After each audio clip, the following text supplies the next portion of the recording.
ముఖ్యమంత్రి గారు. అధ్యక్ష, ప్రజాస్వామ్యంలో ప్రతిపక్షాలకు అవకాశం ఇవ్వాలి, వాళ్ళు ఏదైనా వివరణ ఇచ్చుకునే అవకాశం ఇవ్వాలనే ఉద్దేశంతో మైక్ ఇచ్చాము.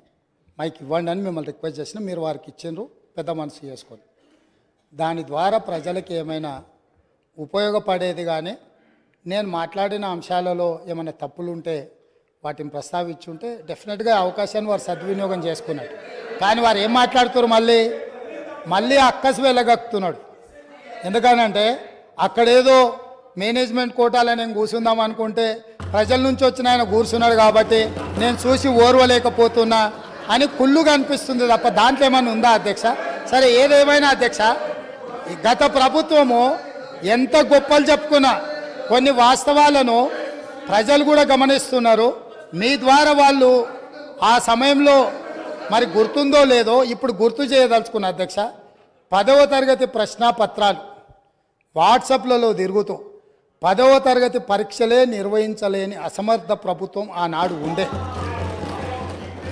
12వ తరగతి అంటే ఇంటర్మీడియట్ ప్రశ్నాపత్రాలు చక్కగా దిద్ది ఫలితాలు ప్రకటించలేక ప్రభుత్వం ప్రైవేటు వ్యక్తులకు ఆనాటి మంత్రివర్గంలో ఉన్న కీలకమైన వ్యక్తి యొక్క మిత్రులకు ఆ కాంట్రాక్టు కట్టబెట్టడంతో సిజీజీ నుంచి తప్పించి అనుభవం లేని వాళ్లకు మిత్రులకు కట్టబెట్టడంతో అందులో జరిగిన ఫలితాల అవకతవకలలా 25 మంది నోనోగు మీసాల యువకులు ఆత్మహత్యలు చేసుకున్నారు. ఈ చావులకు ఆనాటి ప్రభుత్వం కారణం కాదా? ఇవి ప్రభుత్వ హత్యలు కాదా? ఇది పక్కన పెడితే అధ్యక్ష, డెఫినెట్గా తొందర ఏం లేదు అన్నీ. అది కాకుండా అధ్యక్ష, తెలంగాణ పబ్లిక్ సర్వీస్ కమిషన్ మీకు తెలుసు ఎంత ప్రతిష్టాత్మకమైన సంస్థ, ఎంత బాధ్యతగా పరీక్షలు నిర్వహించాలి, ఎంత బాధ్యతాయుతంగా వ్యవహరించాలి. ఈ వ్యవహారాలన్నిటిని పరీక్షలు నిర్వహించే తెలంగాణ పబ్లిక్ సర్వీస్ కమిషన్ నిర్వహించిన పరీక్షలు ప్రశ్నాపత్రాలు చివరికి జిరాక్స్ సెంటర్లలో ఎక్కడ పడితే అక్కడ అగ్వకు ఎట్లా పడితే అట్లా అమ్ముకునే పరిస్థితి వచ్చి, ఇది మేం చెప్పింది కాదు, పంపకాలలో పంచాయతీ వచ్చి వాళ్ళే ఫిర్యాదులు చేసుకొని ఈ ప్రభుత్వం గొప్పగా మేం కనిపెట్టినామన్నారు. ఈ ప్రభుత్వం ఏమన్నది, ఇది ప్రతిపక్షాలు కనిపెట్టింది కాదు, ప్రతిపక్షాలు చెప్పింది కాదు, మేమే గుర్తించినాం, మేమే ప్రశ్నపత్రాలు అమ్ముతుంటే పట్టుకున్నాం, మేమే కేసులు కట్టినాం అన్నారు. సంతోషం, మీరే అమ్ముకున్నారు, మీరే గుర్తించారు, మీరే పట్టుకున్నారు, మీరే కేసు కట్టారు. కానీ బాధ్యులను ఎవరిని చేసిండ్రు అధ్యక్ష? ఎవరిని బలి చేసిండ్రు? ఈరోజు బాధ్యులైన అందులో ఉండే సభ్యుల నియామకం విషయంలో, చైర్మన్ విషయంలో హైకోర్టు ఇచ్చిన తీర్పేంది? నిజంగానే ఈ ప్రభుత్వం బాధ్యత ఉంటే 30 లక్షల మంది నిరుద్యోగ యువకులు ఈరోజు ఉద్యోగ ఉపాధి అవకాశాల కోసం 10 సంవత్సరాల నుంచి చిక్కడపల్లి సెంట్రల్ లైబ్రరీలోనో, లేకపోతే దిల్సుఖ్ నగర్లోనో, గౌలిగూడలో, లేకపోతే ఈరోజు అమీర్పేట్ చౌరస్తాల్లో, కుకట్పల్లి చౌరస్తాల్లో, ఈరోజు కోచింగ్ సెంటర్ల అశోక్ నగర్ చౌరస్తాల్లో లక్షలాది మంది విద్యార్థులు ఈరోజు ఉద్యోగ ఉపాధి అవకాశాల కోసం పోటీ పరీక్షలకు గ్రామాలలో ఉన్న తల్లిదండ్రులు రూపాయి కూడబెట్టి ఈరోజు వాళ్ళని ఇక్కడ పెట్టి చదివిస్తే 10 సంవత్సరాలల్లా ప్రభుత్వంలో ఉన్న ఉద్యోగ ఖాళీలను భర్తీ చేయకపోను బాధ్యతారహితంగా నిర్వహించడం వల్ల ఆ ప్రశ్నాపత్రాలు లీక్ అయ్యి బజార్లలో పల్లి బఠానీలో అమ్ముకుంటుంటే దానికి సంబంధించిన చర్యలు తీసుకొని బోర్డును రద్దు చేసి కొత్త బోర్డును బాధ్యతారహితంగా నిర్వహించాల్సిన ఈ పార్టీ, ఈ ప్రభుత్వం ఆనాడు ఆ చర్యలు చేయలే. ఎన్నికల్లో వచ్చినప్పుడు వాళ్ళని కొంతమంది విద్యార్థులను పిలుచుకొని కూర్చొని మాట్లాడి మంత్రి గారు చెప్తారు, అవును తప్పు జరిగింది, మళ్ళీ మూడోసారి అవకాశం ఇస్తే మిమ్మల్ని నిండా ముంచుతామని వాళ్ళకి మాటలు చెప్తున్నారు. తప్పు జరిగిందని మీరు గుర్తించినప్పుడు, మీ పాత్ర అందులో లేనప్పుడు పాత్రులైన బాధ్యులైన వాళ్ళ మీద చర్యలు తీసుకోవడానికి మీరు ఆ పరీక్షలను నిర్వహించిన వాళ్ళ మీద బోర్డులో నియమించిన సభ్యులకు అర్హత లేదు అని కోర్టు కూడా ప్రభుత్వానికి సూచన చేసినప్పుడు యుద్ధ ప్రాతిపదికన చర్యలు ఎందుకు తీసుకోలేదు? దీనికి కారణం మీరు కాదా? ఇలాంటి 10వ తరగతి పరీక్ష నిర్వహించలేనోళ్ళు, 12వ తరగతి పరీక్షల పేపర్లు దిద్దలేనోళ్ళు, తెలంగాణ పబ్లిక్ సర్వీస్ కమిషన్ ద్వారా ప్రభుత్వ ఉద్యోగ నియామకాలు చేపట్టలేనోళ్ళు ఖచ్చితంగా సిగ్గుతో తల వంచుకోవాల్సిందే. తెలంగాణ సమాజానికి క్షమాపణ చెప్పి తీరవలసిందే అధ్యక్ష. అదేవిధంగా అధ్యక్ష, ఇంకొక మాట చెప్పదలుచుకున్న అధ్యక్ష, స్కూల్ ఎడ్యుకేషన్ మీద ఇచ్చిన రిపోర్ట్లో నేషనల్ అచీవ్మెంట్ సర్వే ర్యాంకింగ్ 31 అధ్యక్ష. అంటే ఇంకా కింద ఏది లేదు అధ్యక్ష. అసలు నేషనల్ అచీవ్మెంట్ సర్వే స్కూల్ ఎడ్యుకేషన్కి సంబంధించి తెలంగాణ రాష్ట్రానికి ఉన్న ర్యాంక్ ఏంటంటే 31. రాష్ట్రాలే కాదు యూనియన్ టెరిటరీల కంటే కూడా అధ్వానంగా తెలంగాణ రాష్ట్ర విద్య ఉంది అని అంటే ఈ తప్పకుండా వాళ్ళు తల వంచుకోవాల్సిందే, సిగ్గుపడాల్సిందే అధ్యక్ష. అదేవిధంగా అధ్యక్ష పదే గతంలో మీరు ఇది మాట్లాడినరు, గతంలో అది మాట్లాడినరు, గతంలో మీరు తెలంగాణకు వ్యతిరేకం లేకపోతే మీరు తెలంగాణ ప్రజలప్పుడు అడిగినప్పుడు ఇయ్యలేదు, గత కాంగ్రెస్ ప్రభుత్వంలో జరిగిన తప్పిదాలకంతా ఇక్కడ ఉన్న వాళ్ళే కారణం, మీరు బాధ్యత వహించాలి అంటారు. నేను ఒక్క మాట మీ ద్వారా చెప్పదలుచుకున్నా అధ్యక్ష. ఉమ్మడి రాష్ట్రంలో సమైక్య పాలనలో 16 మంది ముఖ్యమంత్రులుగా 16 సార్లు ముఖ్యమంత్రులుగా ఉన్నవాళ్ళు ఎవరు ఈ ప్రాంతానికి సంబంధించి న్యాయం చెయ్యలేదు, ఇక న్యాయం జరగదు అన్న ఆలోచన వచ్చి తెలంగాణ ప్రజలందరూ తెలంగాణ జేఏసీ కింద కోదండరాం గారి నాయకత్వంలో అన్ని రాజకీయ పార్టీలు ఏకమయ్యి ఒక్క పాటలో నడిచి, అది మిలియన్ మార్చ్ కావచ్చు, సకల జనుల సమ్మె కావచ్చు, అనేక రూపాలలో ఉద్యమాలను నిర్మించడం ద్వారా ఆనాడు సహకరించని పార్టీలను కూడా కాంగ్రెస్ పార్టీ మాట్లాడి కాంగ్రెస్ పార్టీ లోక్సభలో శ్రీమతి సోనియా గాంధీ గారు యూపీఏ చైర్పర్సన్ గారి నాయకత్వంలో మన్మోహన్ సింగ్ గారు ప్రధానమంత్రిగా ఉన్నప్పుడు తెలంగాణ రాష్ట్రాన్ని మేము ఏర్పాటు చేసిన మాట వాస్తవం కాదా?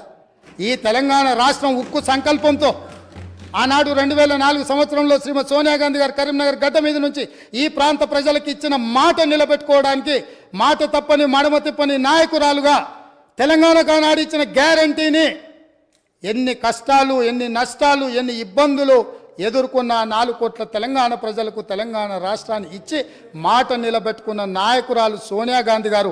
ఇది నేను కాదు, వాళ్ళ నాయకుడు ఇక్కడ నిలబడి చెప్పిండు. ఇవాళ వాళ్ళకు గుర్తు లేకపోతే మీ ద్వారా మిమ్మల్ని అడుగుతున్నా, ఓ రోజు వారు ఇక్కడ నిలబడి సోనియా గాంధీ గారి దయ వల్లనే, సోనియా గాంధీ గారి ఉక్కు సంకల్పం వల్లనే ఈ తెలంగాణ రాష్ట్రం వచ్చిందన్న చెప్పిన విషయాన్ని మీరు అనుమతిస్తే ఇక్కడ కెమెరా, ఇక్కడ వీడియో పెట్టి, ఇక్కడ మొత్తం టీవీ పెట్టి మీ ద్వారా వాళ్లకు తెలంగాణ ప్రజలకు నేను చూపించదలుచుకున్న అధ్యక్ష. ఇదే కాకుండా అధ్యక్ష వస్తున్నా అక్కడికి కూడా వస్తున్నా, తొందరపడ అంత తొందర ఎందుకు? నీది కూడా మేనేజ్మెంట్ కోటానే తెలుసు కదా, ఆ గట్టిగా అరుస్తున్నాయని కూడా మేనేజ్మెంట్ కోటానే. సో అదేవిధంగా అధ్యక్ష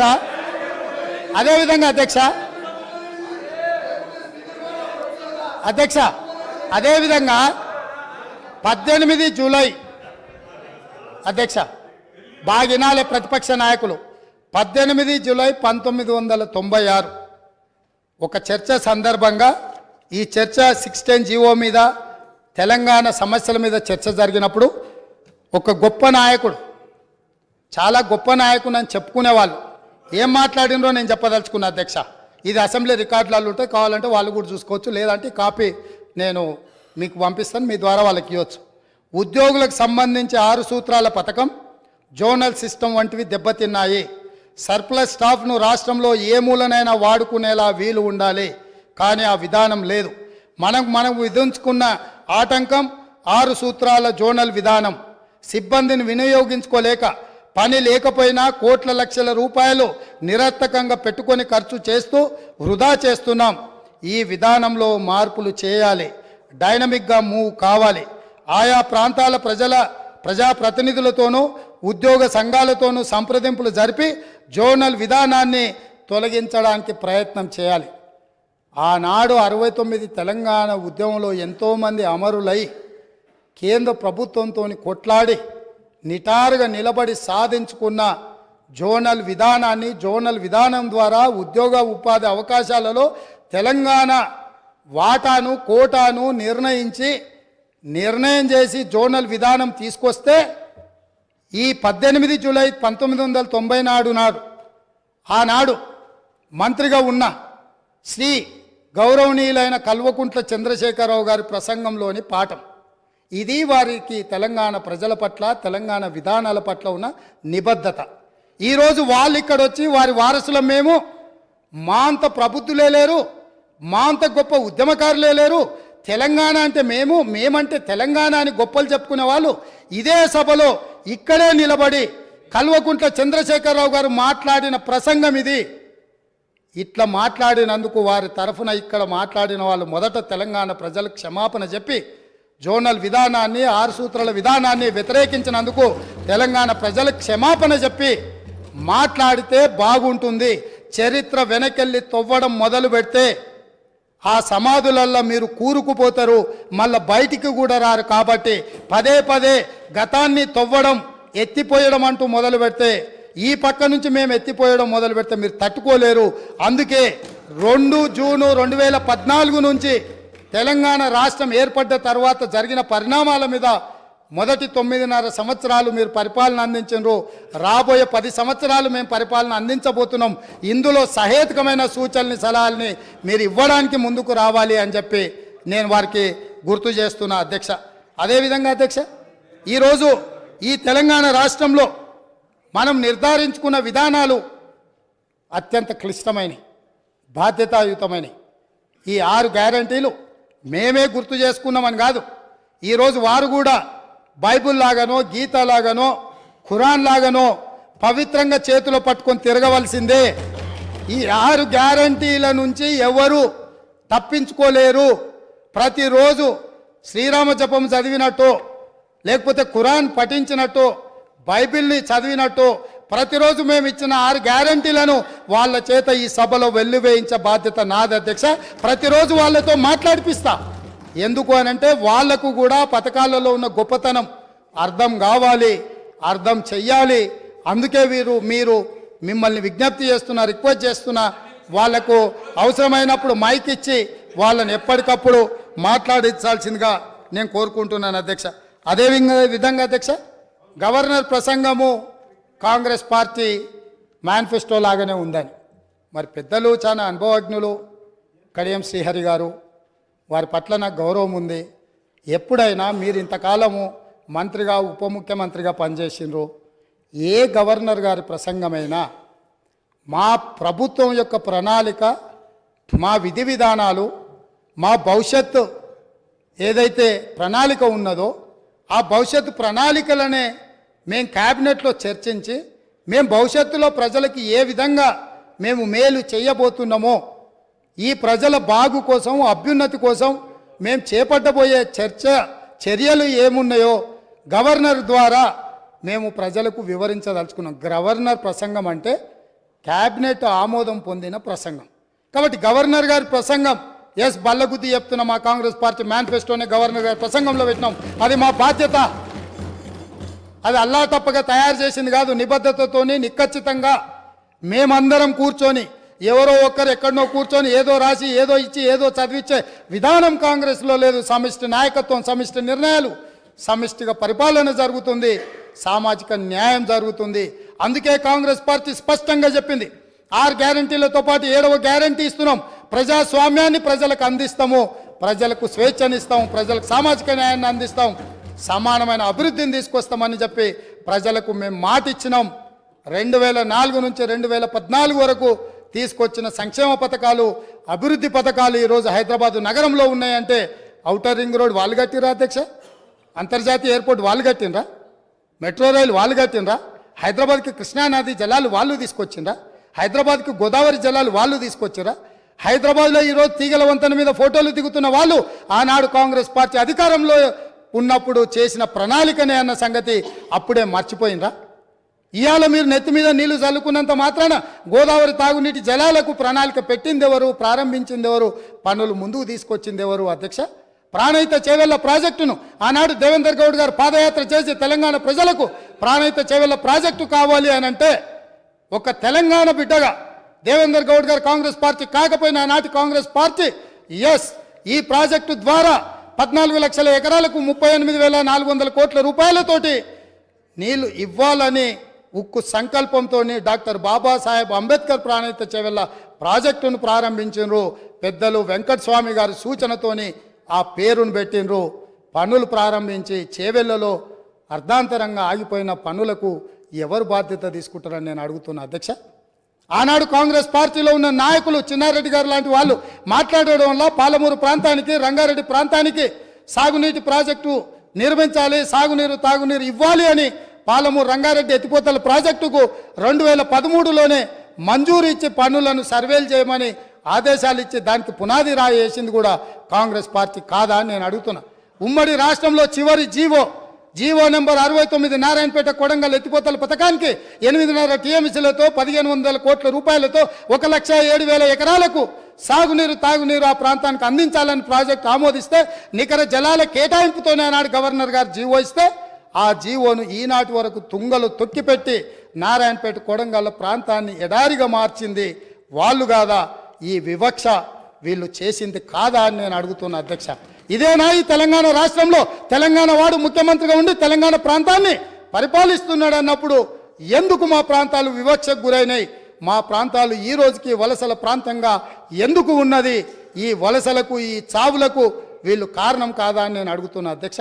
అదేవిధంగా ఈరోజు నేను మాట్లాడదలుచుకున్న అధ్యక్ష, తెలంగాణ రాష్ట్రంలో డ్రగ్స్ మహమ్మారి లేకుండే, తెలంగాణ ఉమ్మడి రాష్ట్రంలో డ్రగ్స్ గురించి చర్చలు లేకుండే, గంజాయి మత్తు లేకుండే, లిక్కర్ కూడా అతి తక్కువగా ఉండే.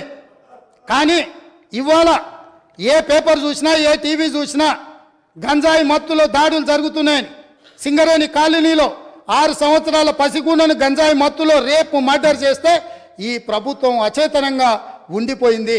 ఈరోజు ఈ రాష్ట్రంలో జరుగుతున్న కారణాలకు ఈరోజు దొరుకుతున్న డ్రగ్స్కి ఈ ప్రభుత్వ వైఫల్యం కారణం కాదా? ఈ ప్రభుత్వం డ్రగ్స్కు సంబంధించి విచారణ మీద సిట్టునేసి ఆ సిట్లో ఉన్న అధికారిని అర్ధాంతరంగా ఎందుకు బదిలీ చేసిండ్రు? అతను ఎక్కడికి పోయిండు? ఆ సిట్ ఎక్కడికి పోయింది? ఆ విచారణ ఎక్కడికి పోయిందని నేను అడుగుతున్నా అధ్యక్ష.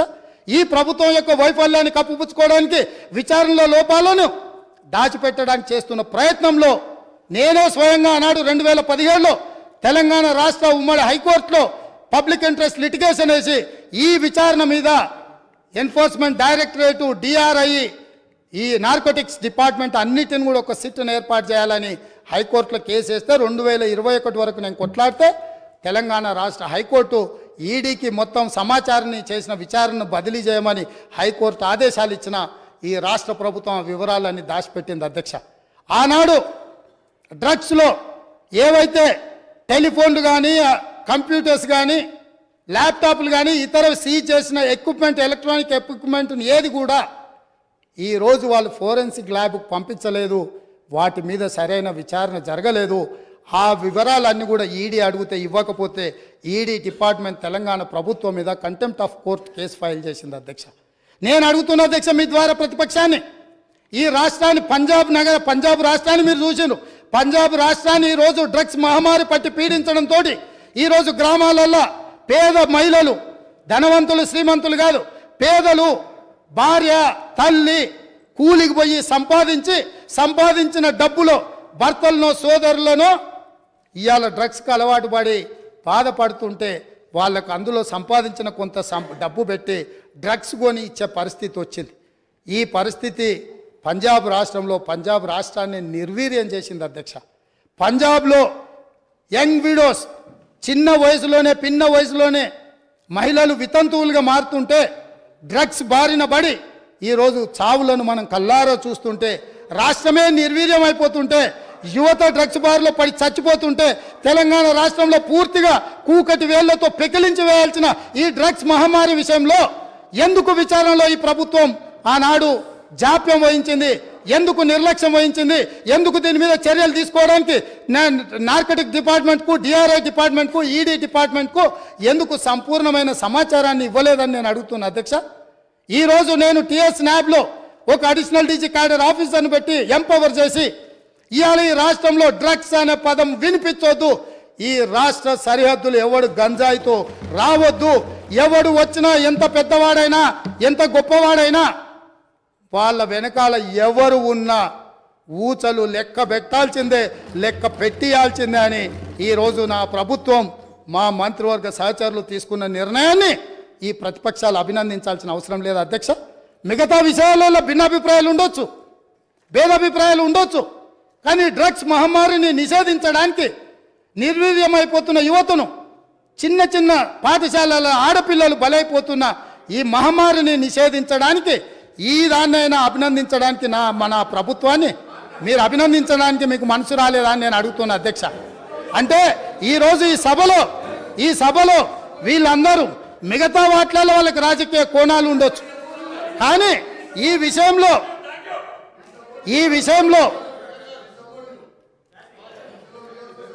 రన్నింగ్ కామెంట్ చేయకండి దయచేసి ప్లీజ్. సార్ పాపం తెలియక అట్లా అంటుండే, కానీ తర్వాత ఆయనకుండే బాధలు ఆయనకుంటాయి. ఎందుకంటే ఎవరైతే ఈ అంశం మీద పూర్తి స్థాయిలో మాట్లాడినరో వారు బాధ్యత తీసుకొని మిగతా విషయాలలో మాకు భిన్నాభిప్రాయాలు ఉన్నా డ్రగ్స్ నిర్మూలన విషయంలో మత్తు పదార్థాలను నిషేధించడంలో గంజాయి ఇతర మత్తు పదార్థాలను ఈ రాష్ట్ర సరిహద్దులను దాటి లోపలికి రానివ్వకుండా కంచేసి కాపాడాల్సిన బాధ్యత ఈ 119 మంది శాసనసభ్యుల మీద ఉన్నది అని మనందరం ఏకగ్రీవంగా ఈ విషయంలో ఒక అభిప్రాయానికి వచ్చినుంటే ఎంత మంచి సందేశం ఇవాళ తెలంగాణ ప్రజలకు చేరుండేది అధ్యక్ష. కాళ్ళు వనకాలి అధ్యక్ష. ఎవరైనా ఈ రాష్ట్రంలో గంజాయి కానీ కొకైన్ కానీ హెరాయిన్ కానీ ఇట్లాంటివి రకరకాల ఎన్నో పేర్లు పలకడానికి కూడా నాకు రాదు అధ్యక్ష. వీటన్నిటినీ 100% ఉక్కు పాదంతో అణిచివేస్తాం, ఎంత వాళ్ళున్నా బొక్కలేస్తామనే నిబద్ధతతో మా ప్రభుత్వం పనిచేయబోతుంది. దీనికైనా వాళ్ళు పూర్తి స్థాయిలో మద్దతు పలకాలి అని చెప్పి మీ ద్వారా వారికి విజ్ఞప్తి చేస్తున్నా అధ్యక్ష. అదేవిధంగా అధ్యక్ష,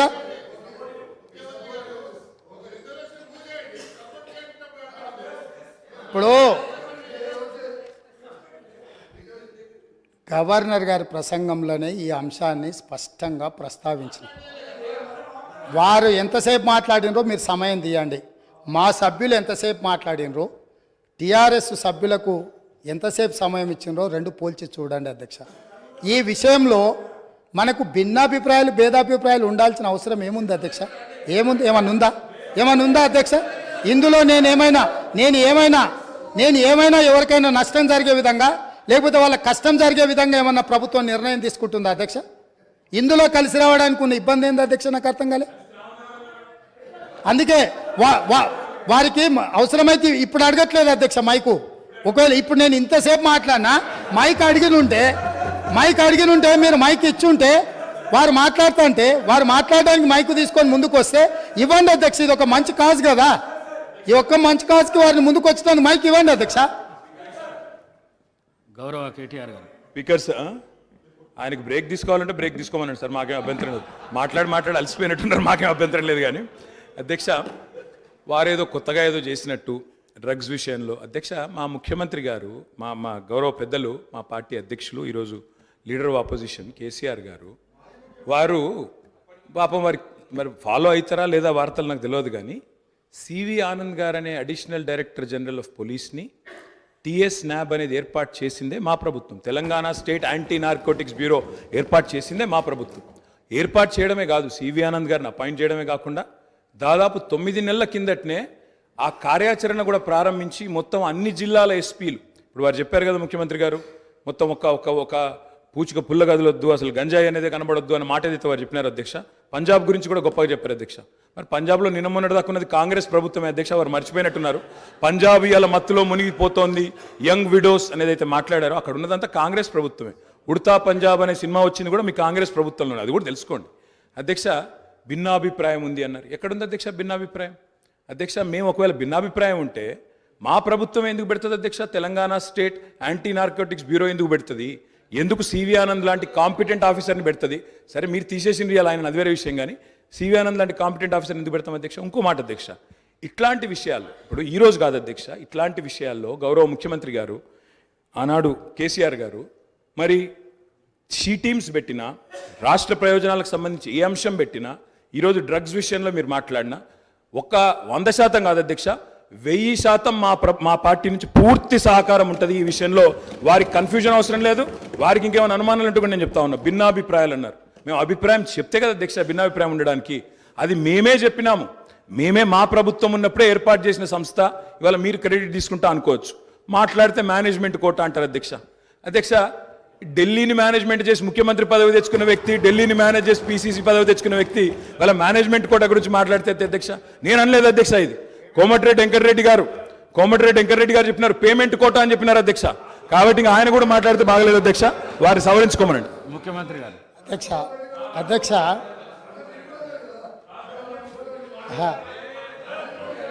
అధ్యక్ష, సభ్యుడికి ఇట్లయినా పరివర్తన వస్తుందేమని నేను అనుకున్నా. స్పష్టంగా ఒక అంశానికే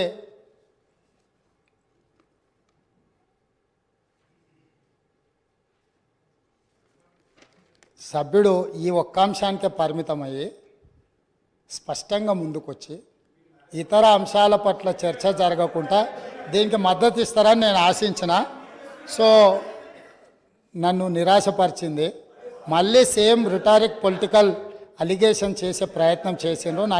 నాకేం ఇబ్బంది లేదు. టిఎస్ నాబ్ అనే ఒక పేపర్ మీద కాగితం తయారు చేసిండ్రు అధ్యక్ష. ఆ తయారు చేసిన దానికి సివి ఆనంద్ గారికి అడిషనల్ ఛార్జ్ మాత్రమే. హైదరాబాద్ కమిషనర్గా కొనసాగుతూ టిఎస్ నాబ్ డైరెక్టర్గా అడిషనల్ ఛార్జ్ వారు ఇచ్చిండ్రు. ఒక నిమిషం వస్తున్నా, అక్కడికి వస్తున్నారు. మీరే ఏర్పాటు చేసారు. ఏర్పాటు చేసిన దాంట్లో ఏమేం లేకుండా చేసిండ్రు కూడా అవి కూడా చెప్తాయి. ఎందుకంటే ఇక మీరు మొదలు పెట్టారు కాబట్టి మొత్తం చెప్పాలి కదా. సో అడిషనల్ ఛార్జ్ ఇవ్వడంతో ఆయన ఇక్కడ అక్కడ దృష్టి పెట్టలేకపోయింది. ఒకటి, వాళ్ళు ఒక స్టాఫ్ ప్యాటర్న్ వర్కౌట్ చేసి ఇచ్చారు. 301 మంది సిబ్బంది కావాలా, ఈ సిబ్బందిని అంతా మాకు ఇవ్వాలి, దీన్ని నిషేధించాలని ప్రభుత్వానికి నివేదిక ఇచ్చారు. 10% సిబ్బందిని కూడా వాళ్ళకి ఇవ్వలే. 29 కోట్ల రూపాయలు వాహనాల కొనుగోలు కానీ ఇతర ఆఫీస్కు సంబంధించిన అంశాలను మాకు ఏర్పరచుకోవడానికి 29 కోట్ల రూపాయలు బడ్జెట్ కావాలని రాష్ట్ర ప్రభుత్వానికి అడిగారు. ₹1 కూడా ఈ రోజు వరకు ఇవ్వలే. టిఎస్ నాబ్ అనే ఒక పేపర్ సంస్థను ఏర్పాటు చేసి దానికి అడిషనల్గా ఒక ఏడీజీ సిటీ కమిషనర్ గారిని పెట్టి ఆ సంస్థను నిర్వీర్యం చేసిండ్రు. కాబట్టి నేను అవన్నీ విమర్శల జోలికి వెళ్ళలే. కాకపోతే వారు ఇప్పుడు చెప్పిండ్రు కాబట్టి నేను ఇవన్నీ చెప్పాల్సి వస్తుంది. అందుకే ఈరోజు నేను ఫుల్ టైం ఏడీజీని దానికి వేసినాను. ఇమ్మీడియట్గా 29 కోట్లు కాదు, అవసరమైతే మీరు 50 కోట్లు తీసుకోండి. ఇది నా రాష్ట్ర భవిష్యత్తు, ఇది మన పిల్లల భవిష్యత్తు. ఇవాళ మన కుటుంబంలో మనం ఏ విజయం సాధించినా, ఏ స్థాయికి ఎదిగినా తెలిసి తెలియని వయసులో పిల్లలు ఇట్లాంటి వాటిన బారిన పడితే మన కుటుంబాలు అన్నీ కూడా ఆ దుఃఖాన్ని లెక్క కూడా పెట్టలేం. ఈరోజు ఎన్నో పాఠశాలల్లో ఈరోజు ఇట్లాంటి ఫిర్యాదులు వస్తున్నాయి. నేను వాటన్నిటి గురించి ఎక్కువ ప్రస్తావించదలుచుకోవాలి ఇక్కడ. ఎందుకనంటే వాళ్ళు ఎంతో రెప్యుటేషన్, ఎంతో కష్టపడి సంపాదించుకున్నారు. ఎవరి మీద ఎక్కడ ఏ పాఠశాలలలో ఏమి ఇబ్బందులు ఉన్నాయనే వివరాలు నేను ఇక్కడ సభలో చెప్పదలుచుకోలేదు. ఎందుకనంటే ఆ కుటుంబాలకు కానీ లేకపోతే ఆ పాఠశాలలకు కానీ కాలేజీలకు కానీ రెప్యుటేషన్ దెబ్బతింటుంది. గత ప్రభుత్వం పేపర్ మీద తెలంగాణ స్టేట్ యాంటీ నార్కటిక్ బ్యూరోను స్టార్ట్ చేసింది నిజం, దానికి ఒక హైరార్కీని డిసైడ్ చేసింది నిజం, దానికి అడిషనల్ ఛార్జ్ చేసి తూతూ మంత్రంగా చేసింది నిజం. వాళ్ళు 29 కోట్ల రూపాయలు అడిగితే ₹1 కూడా ఇవ్వండి నిజం. వీటన్నిటిని సమీక్షించి, అందుకే నేనేమంటున్నా అంటే ఈ ఒక్క విషయంలో విమర్శల జోలికి వెళ్లకుండా ఈ తెలంగాణ సమాజాన్ని ఒక బలమైన సమాజంగా, ఈ తెలంగాణ సమాజం అంటే ఒక ఉద్యమాల గడ్డ, తరతరాలుగా మనము నిటారుగా నిలబడి కొట్లాడిన చరిత్ర ఉన్న గడ్డ.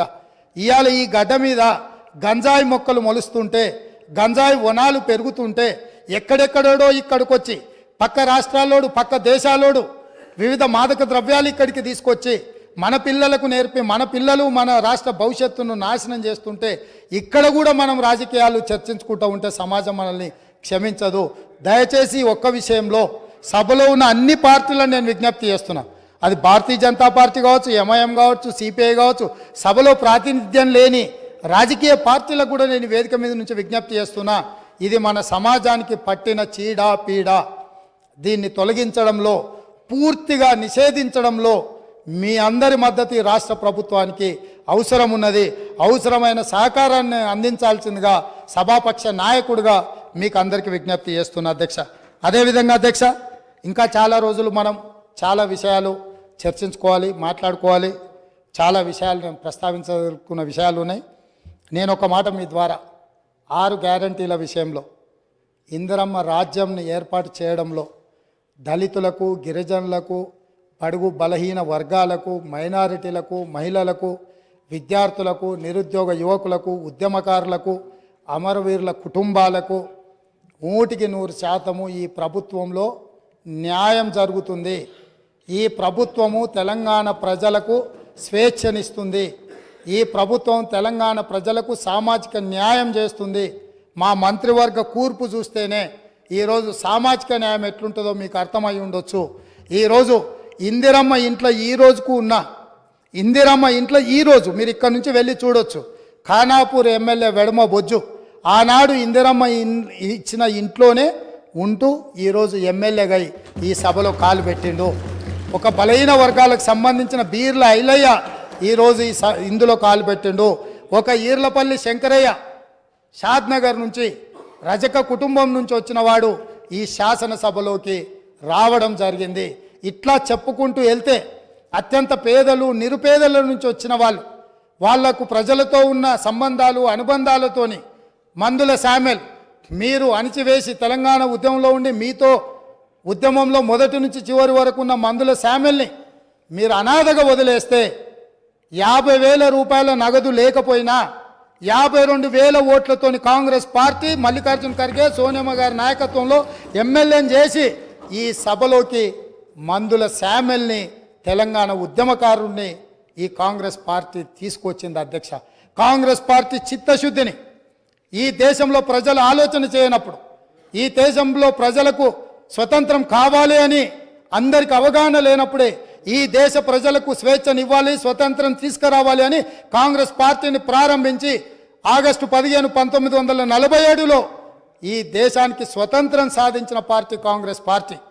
నిజాం రజాకర్ల పరిపాలనలో ఉన్న ఈ ప్రాంతాన్ని విముక్తి కలిగించాలి అని సాయుధ రైతాంగ పోరాటంలో ఈ ప్రాంతంలో నిటారుగా నిలబడి వేలాది మంది నేల కొరుగుతున్నప్పుడు ఈ నేల తల్లి తడిసి ముద్దై మా కమ్యూనిస్టు సోదరులు ఆనాటి స్టేట్ కాంగ్రెస్ సోదరులు అందరూ ఏకోన్ముఖమై రాజ్యం మీద రాజు మీద వీరోచితంగా పోరాటం చేస్తున్నప్పుడు ఈ ప్రజలకు విముక్తి కలిగించాలి, ఈ ప్రజలకు స్వేచ్ఛనివ్వాలి, స్వతంత్రాన్ని ఇవ్వాలి అని చెప్పి ఆనాడు పండిత్ జవహర్లాల్ నెహ్రూ గారు ప్రధానమంత్రిగా ఉన్నప్పుడు కేంద్ర హోంశాఖ మంత్రి సర్దార్ వల్లభాయ్ పటేల్ ఈ ప్రాంత ఉమ్మడి హైదరాబాద్ రాష్ట్రానికి ఆ రోజు విముక్తి కలిగించి భారతదేశంలో కలుపుకొని స్వతంత్రాన్ని ఈ ప్రాంతానికి ఇచ్చిన పార్టీ కాంగ్రెస్ పార్టీ. ఈ కాంగ్రెస్ పార్టీ ఒక రామ్జీ గోండును, ఒక కొమరం భీమును, ఒక చాకలి ఐలమ్మను, ఒక దొడ్డి కొమరయ్యను, ఒక సర్దార్ సర్వాయి పాపన్న గౌడును ఆదర్శంగా తీసుకొని ఒక సురవరం ప్రతాప్ రెడ్డి గారు వేసిన దారులను దృష్టిలో పెట్టుకొని ఒక ప్రొఫెసర్ జయశంకర్ గారు, ఒక కొండా లక్ష్మణ్ బాపూజీ నిర్ణయించిన ఎజెండాతోని శ్రీమతి సోనియా గాంధీ గారు ఈ రాష్ట్రాన్ని ఇవ్వాలి, ఈ ప్రజల యొక్క ఆకాంక్ష నెరవేర్చాలి అని ఆంధ్రప్రదేశ్లో పార్టీకి తీరని నష్టం జరిగిన, కేంద్రంలో అధికారం కోల్పోయినా, తెలంగాణ రాష్ట్రంలో ఎన్నో ఒడిదుడుకులను ఎదుర్కొన్నా, ఇంటికొచ్చి కడుపులో తలకాయ పెట్టి కాళ్ళకు దండం పెట్టి నమ్మించి మోసం చేసిన ఒక్క మాట పల్లెత్తు మాట అనకుండా క్షమించగలిగిన క్షమా గుణం ఉన్న నాయకురాలు శ్రీమతి సోనియా గాంధీ గారు. చరిత్ర పుటలలో ఎవరు కుటుంబాలు కుటుంబ సమేతంగా సపరివార సకుటుంబ సమేతంగా వెళ్ళి సోనియా గాంధీ గారి కాళ్ళకు దండం పెట్టి తర్వాత వెన్నుపోటు పొడిచిండ్రో చరిత్ర పుటలలో శాశ్వతంగా ఉంది. అయినా ఈ రోజు వరకు శ్రీమతి సోనియా గాంధీ గారు ఏ ఒక్కరోజు కూడా పల్లెత్తు మాట అనలేదు. 2004లో కరీంనగర్ జిల్లా నుంచి ప్రజలకు ఒక గ్యారెంటీ ఇచ్చింది, ఆ గ్యారెంటీని అమలు చేసింది. మళ్ళీ సెప్టెంబర్ 17, 2023 నాడు రంగారెడ్డి జిల్లాలో రాజీవ్ గాంధీ ప్రాంగణంలో ఈ తెలంగాణ ప్రజలకు 6 గ్యారెంటీలను ఇచ్చింది. ఏ కష్టం వచ్చినా ఏ నష్టం వచ్చినా ఎవరు అడ్డుపడ్డా ఎవరు నిలవరించాలి ఎవరు అభ్యంతర పెట్టినా 6 గ్యారెంటీలను ఖచ్చితంగా అమలు చేసే గ్యారెంటీని ఈరోజు ముఖ్యమంత్రిగా నా మంత్రివర్గ సహచరులందరి తరఫున తెలంగాణ ప్రజలకు మాట ఇస్తున్నా. ప్రతిపక్షాలను ఇప్పటికి కూడా వారికి విజ్ఞప్తి చేస్తున్నా, మేము విధానపరమైన నిర్ణయాలు చేస్తాం, ప్రతిపక్షాలుగా బాధ్యతాయుతంగా సలహాలు సూచనలు ఇవ్వండి. సహేతుకమైన సలహాలు సూచనలకు ఎప్పుడు కూడా మా మిత్రుడు ఎంఐఎం పార్టీ కావచ్చు, మా కమ్యూనిస్టు సోదరుడు కావచ్చు, భారతీయ జనతా పార్టీ సోదరులు కావచ్చు, ఈ రాష్ట్రాన్ని నిర్మించడంలో ఈ రాష్ట్రాన్ని అభివృద్ధి పదం వైపు నడిపించడంలో ఈ రాష్ట్రమే ప్రపంచంతో పోటీ పడే విధంగా ఈ తెలంగాణ రాష్ట్రాన్ని ప్రపంచంతోనే పోటీ పడే విధమైన సంక్షేమ అభివృద్ధి కార్యక్రమాలలో ముందుకు తీసుకెళ్లడానికి సహకరించే ప్రతి ఒక్కరిని అవకాశం ఇస్తాం. అదేవిధంగా ఇవాళ మీరు ఏదైతే మాట్లాడుతున్నారో ఈ సభలో కొంచెం ప్రిపేర్ అయి రాండి, చదువుకొని రాండి, అవగాహనతో రాండి, అంశాలను ప్రస్తావించండి. నా నూతన సభ్యులకు కూడా దాదాపుగా 50 మంది సభ్యులు మొదటిసారి ఎన్నికై సభలోకి వచ్చిండ్రు. వాళ్ళందరూ మనల్ని చూసి నేర్చుకోవాలి. ఎమ్మెల్యే పదవి అనేది తాత్కాలిక ఉద్యోగం కాదు, లేకపోతే ఎమ్మెల్యే పదవి అనేది కొంతకాలం ఉండి తర్వాత పోయేది కాదు. ప్రజా జీవితంలో ఎమ్మెల్యే అనేది ఒక బాధ్యత. మనం పాలకులం కాదు, మనం సేవకులము. పాలన చేయడానికి, అధికారం చెలాయించడానికి, నిరంకుశత్వాన్ని అమలు చేయడానికి మేము ఇక్కడికి రాలేదు.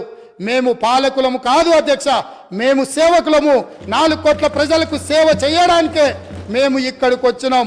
మీరు ఏ న్యాయబద్ధమైన సలహాలు సూచనలు ఇచ్చినా తప్పకుండా అనుమతిస్తాం. ఒకవేళ ఇక్కడ మీకు న్యాయం జరగలేదు అనుకుంటే మీరు నిరసనలు తెలుపొచ్చు, ధర్నాలు చేయొచ్చు. ధర్నా చౌక్లో మా మిత్రుల ఆమరణ నిరాహార దీక్ష చేయొచ్చు. తప్పకుండా ధర్నా చౌక్ను తిరిగి వాళ్ళు వినియోగించుకొని ధర్నా చౌక్ను మళ్ళా ధర్నాలు చేయొచ్చని మళ్ళీ ముందుకు రావాలి. వాళ్ళలాగా నిషేధితపు ఆలోచనలు కానీ లేకపోతే ఫ్యూడల్ విధానాలు కానీ కాంగ్రెస్ పార్టీ ఎప్పటికీ అమలు చేయదు. మళ్ళొకసారి ఈ అవకాశం ఇచ్చిన మీకు, ఒక మంచి సాంప్రదాయానికి తెరలేపిన గవర్నర్ గారికి ధన్యవాదాలు తెలియజేసుకుంటూ సెలవు తీసుకుంటున్నాను అధ్యక్ష.